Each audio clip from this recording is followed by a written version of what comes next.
My name is Start Loving, and my occupation is your brother.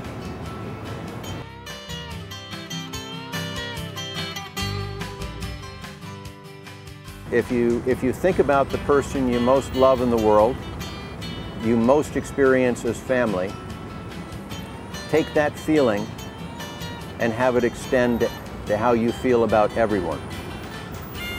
That's simply who I am, that's simply where I am.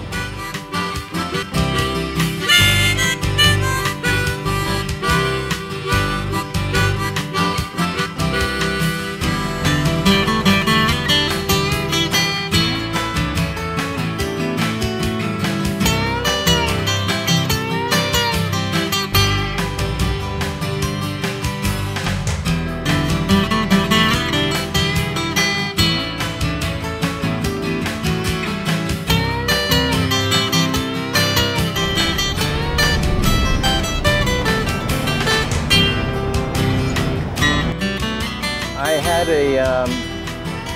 an extraordinarily privileged and, in most respects, overprivileged upbringing.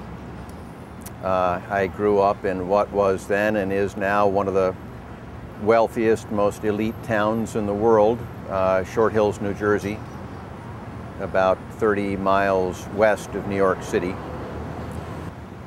As my dad, he supported us in a rather lavish lifestyle by teaching piano to rich people and to teachers that would come from all over the country to learn his methods of teaching piano. When television first came out, he had among the first television programs out of New York City, NBC, I think. He was followed by a fellow by the name of Yul Brynner. The fact that my dad brought us up in this elite area, but at the same time wasn't of it himself, in the sense that he lived to work, he lived to serve, he lived to provide for his family. He was and is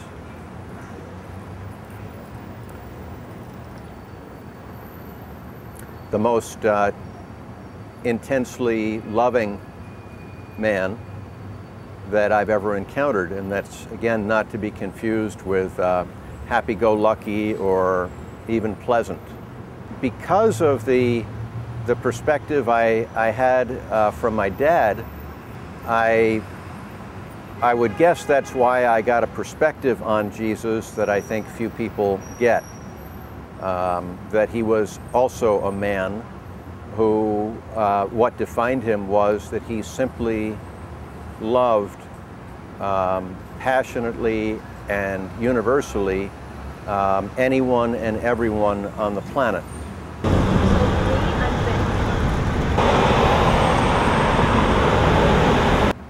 A central way I understand my journey is I spent roughly 30 years trying to prove to myself that a joyful life could be found along the lines of the rules that society teaches us.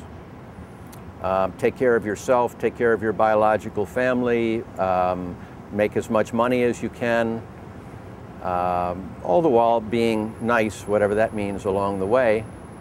But by the end of it, I realized that I had all evidence to indicate that life, human life, joyful life, was not to be found in living the selfish life that our society teaches us to lead. You know, unconditional love, it's what the most enlightened people understand to be God.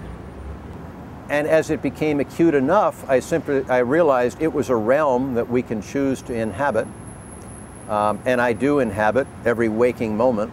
I'm never outside of that realm of universal love. And it is both the only hope for humanity, and it is heaven itself for the practitioner. It's fairly regular that someone will approach and say, "Oh, you know, you're committed to getting nuclear weapons off the planet. No, I'll say, because it's the truth. You are who I'm committed to. I don't want nuclear weapons to end your life, or anyone that you know, or anyone on the planet.